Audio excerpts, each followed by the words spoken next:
اس ساری کائنات میں انسان کو اللہ تعالیٰ نے اشرف المخلوقات بنایا ہے، لیکن جہاں اللہ تعالیٰ نے انسان کی تخلیق کا ذکر فرمایا تو اس سے پہلے والی آیت میں ارشاد فرمایا هو الذی خلق لکم ما فی الارض جمیعا، کہ اللہ تعالیٰ وہ ذات بابرکات ہے جس نے جو کچھ زمین میں ہے وہ تمہارے لیے تخلیق فرمایا۔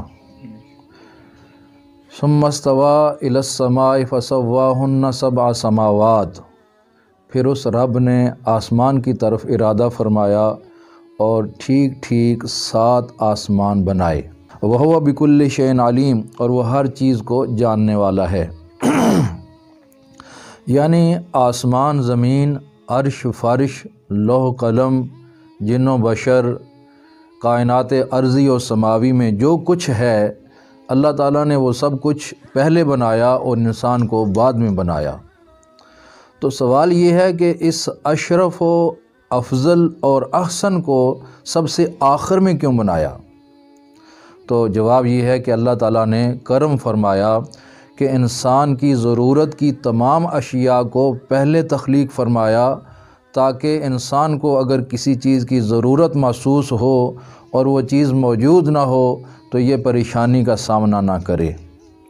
اس لیے اللہ تعالیٰ نے اس تمام اشیاء کو پہلے تک، مثلاً انسان کو ٹھہرنے کے لیے زمین کی ضرورت تھی تو اللہ تعالیٰ نے زمین کو پہلے بنایا، انسان کو بعد میں بنایا۔ انسان کو سانس لینے کے لیے ہوا کی ضرورت تھی تو اللہ تعالیٰ نے اس ہوا کو پہلے پیدا فرمایا، انسان کو بعد میں بنایا۔ اسی طرح زندہ رہنے کے لیے پانی کی ضرورت تھی تو اللہ نے پانی کو پہلے تخلیق فرمایا، انسان کو بعد میں تخلیق فرمایا۔ الغرض چاند، سورج، ستارے اور اس کائنات کے نظارے سارے انسان کی ضرورت تھے تو اللہ تعالیٰ نے ان سب کو پہلے تخلیق فرمایا اور اپنی اس شاہکار مخلوق انسان کو بعد میں بنایا۔ اس آیت میں لفظ ہے خلق لکم، کہ یہ باقی جتنا کچھ ہے نا اے انسانوں وہ تمہارے لیے رب نے بنایا ہے۔ جس طرح کہ اقبال بھی کہتے ہیں کہ نہ تو زمین کے لیے ہے نہ آسماں کے لیے، جہاں ہے تیرے لیے تو نہیں ہے جہاں کے لیے۔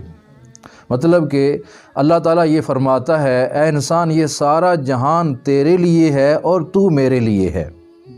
تو اب دیکھنا یہ ہے کہ یہ سارا جہان جو اللہ نے انسان کے لیے بنایا تو کیا وہ انسان کی خدمت کر رہا ہے کہ نہیں؟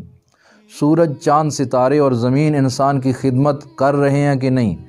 تو ہر چیز یقیناً انسان کی خدمت میں لگی ہوئی نظر آئے گی، لیکن جس کو رب نے فرمایا میں نے تجھے اپنے لیے بنایا ہے تو وہ انسان اپنے رب کی فرما برداری کتنی کرتا ہے، تو ہمیں اس پر غور کرنا ہوگا۔ صاحب تفسیر روح البیان فرماتے ہیں کہ اللہ تعالیٰ نے ایک بزرگ سے فرمایا کہ میں نے سارا جہان تمہارے لیے بنایا، جہان کی ساری چیزیں تمہارے لیے بنائیں، تو تم نے میرے لیے کیا کیا؟ تو اس بزرگ نے اپنی عبادات پیش کیں کہ میں نے یہ عبادتیں تیرے لیے کی ہیں۔ تو رب نے فرمایا یہ بھی تو نے اپنے لیے کی ہیں، جہنم سے بچنے کے لیے اور جنت کا وارث بننے کے لیے، بتا میرے لیے کیا کیا ہے؟